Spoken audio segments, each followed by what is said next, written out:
দেখো, নতুন বউ এসেছে শহর থেকে। হ্যাঁ, শহরের মেয়ে, গৃহস্থলী কি করে বুঝবে?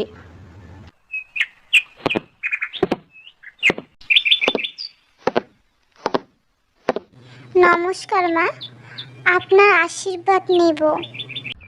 আশীর্বাদ নাও, তবে মনে রেখো এই বাড়ির নিয়ম আমি তৈরি করি।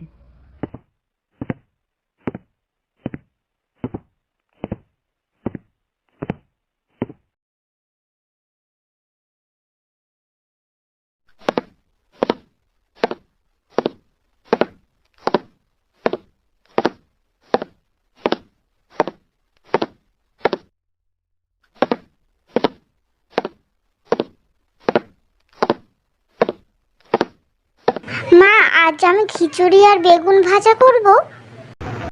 ওহো, শহরের মেয়ে খিচুড়ি বানাবে? পাড়ার লোক হাসবে তো। আপনি একবার খেয়ে দেখুন মা, ভালো লাগবে। হ্যাঁ, দেখা যাক।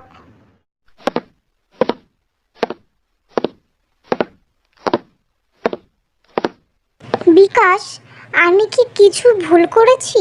মা যেন আমাকে সহ্যই করতেই পারে না। মা একটু রাগী স্বভাবের, তুমি ধৈর্য ধরো, সময় হলে সব ঠিক হবে।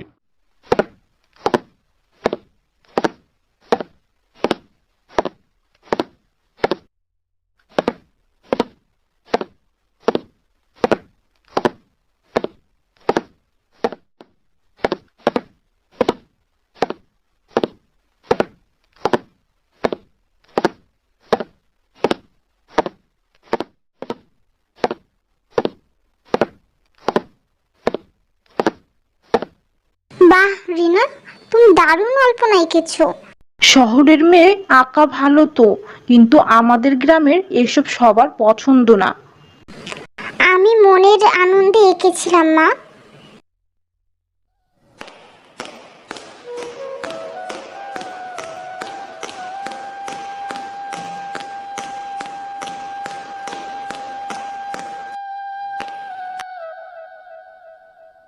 তুই কি ভুলে গেছিস তুই কত গুণী একটা মেয়ে? কিন্তু এখানে কেউ বোঝে না রে।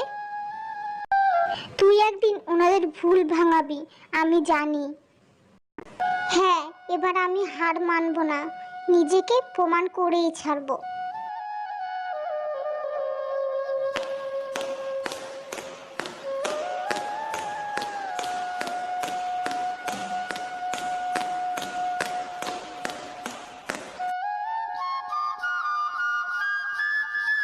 মা, এটা আমার ছোটবেলাকার বান্ধবী। নমস্কার মায়মা।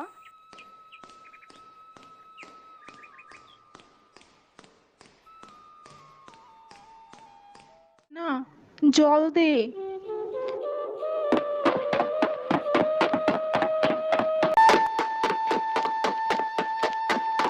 মা, আমি আছি, আপনি ভয় পাবেন না। তুই এত কিছুর পরেও আমার পাশে দাঁড়ালি। মা, আপনি তো আমার মা। রাগ অভিমান থাকেই, ভালোবাসা থাকলে সব ঠিক হয়।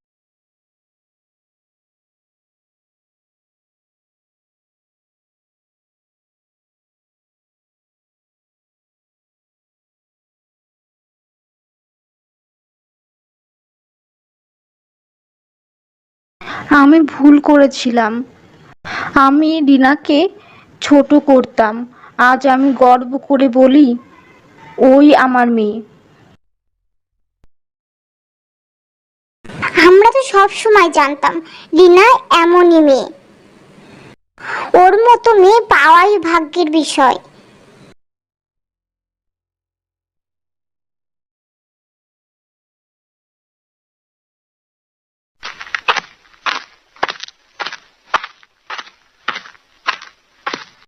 মা, আজ আমি আপনার পছন্দের লুচি বানাচ্ছি।